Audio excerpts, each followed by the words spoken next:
Hello, water signs, Pisces, Cancer, Scorpio. So, tingnan natin overall energy nyo, and then, energy mo, energy ni person mo, and then, message, no? Okay. Overall energy muna. So, overall energy, Four of Cups. Okay. So, mukhang nagre-evaluate kayo. Ano ba to? Evaluation or rejection? The devil. Okay. So, maaaring isa sa inyo, no? Maaaring sobrang busy sa work, sobrang busy sa trabaho, sobrang busy sa barkada. Pick nyo na lang kung alin doon. So, parang Ace of Cups. Ayan. So, maaaring iba sa inyo in relationship na, or maaaring parating pa lang itong relationship na to or connection na to, no? So, yung iba sa inyo may mga nagre-evaluate siguro ng relationship dahil ito may nangyayaring sobrang busy, kung saan man bagay sobrang busy, no? So, nagre-reevaluate. So, parang nagsa-self-pity yung iba, no? Dahil parang hindi ka na nabibigyan ng time. Ayan. So, pick nyo na lang kung ikaw ito or yung si person mo, okay? Sa rinig nyo nitong messages na to. So, tingnan natin energy ni person mo, okay?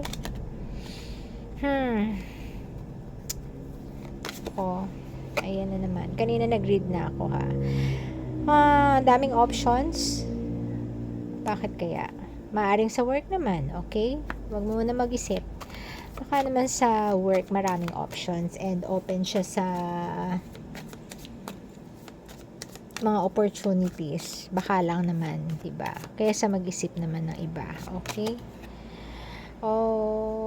Three of Pentacles.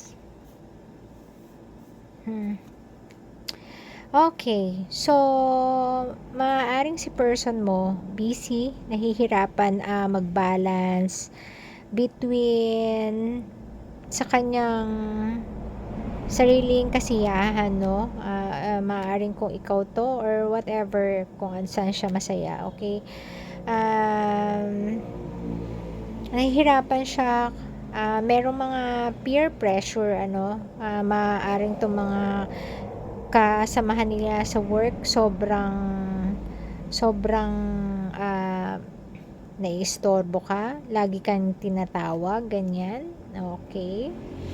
Maaaring naman sa work, maaaring din naman barkada yung iba sa inyo, no? So, na parang lagi siyang naninimbang between sa kung ano yung gusto niya or mahalaga sa kanya. Kasama na rin to, tingin ko, yung time niya sa'yo, halimbawa gusto niya mag-spend ng time sa'yo, pero itong sa work niya, laging kailangan siya, laging overtime, ganyan, or etong mga kabarkada niya, gusto nila lagi kanilang kasama, okay?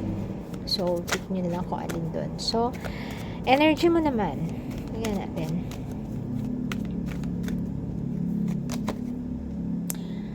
Energy mo naman, Six of Pentacles. Ayan. So, feeling mo, nabe-breadcrumb ka. Kung ano yung hingi, halimbawa, parang pag sinabi mo, labas naman tayo, tsaka lang kayo lalabas, okay? Usap naman tayo, lagi na lang, doon ka lang niya bibigyan ng time. So, ang feeling naman na binibigay sa'yo is, parang hindi ka important. Yun naman ang nafe-feel mo. Ayan. Two of Wands. So, parang, para tuloy, nakakapag-isip ka na ng iba. Ano kaya ang mas maganda mong gawin? Ayan, para hindi ka mag-isip ng ganyan. Kasi sobrang busy ni person mo. Ayan, Ten of Pentacles. Ayan.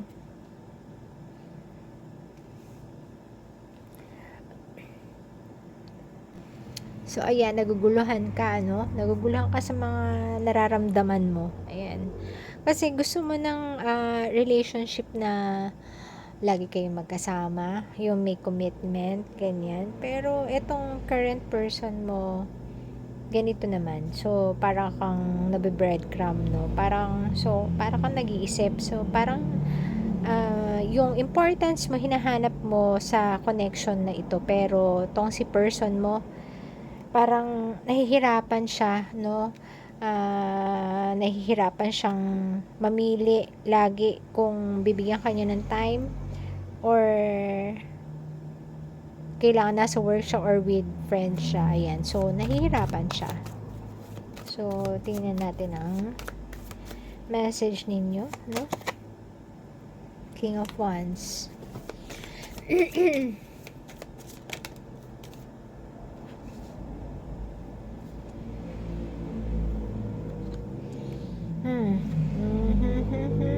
Ace of Wands. Okay. So, may King of Wands. King of Swords. So, parehong may King. Okay. Tingin ko dito, may pumapasok na connection, ano? May pumapasok na connection sa another connection sa connection yung dalawa, no? Kayong dalawa. And mas feeling ko, since sobrang busy nito, may pumapasok sa'yo na connection.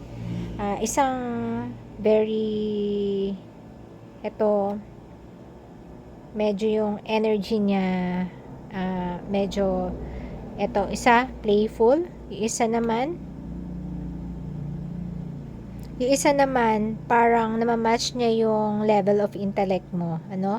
So, nagguguluhan ka. Maaaring itong mga to, kausap mo, or medyo na-meet mo lately, or mamimit mo. Ayan. So, mukhang, grabe oh. Ang dami mong aces. Queen of Swords. Okay. So, meron kang ikakat na person. Nag-iisip ka. Ayan.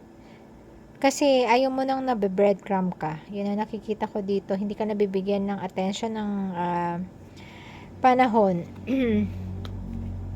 And, nakikitaan mo si person mo na parang baliwala lang or sobrang busy siya sa ibang bagay. Pero, pagdating sa connection nyo, wala. So, naghahanap ka naman ng someone na magbibigay sa'yo ng commitment. Of course, di ba?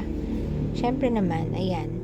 So, ikaw, etong mga pinto na naka-open sa'yo, no? Ito, ang dami mong aces, no? At may, ayan, no? 3 yung ace mo. So, ang dami mong opportunity na nandito sa harap mo. So, bakit ka nga ba magtsatsaga dun sa isang tao na nabe-breadcrumb ka, no? So, yung advice dito is mag-isip.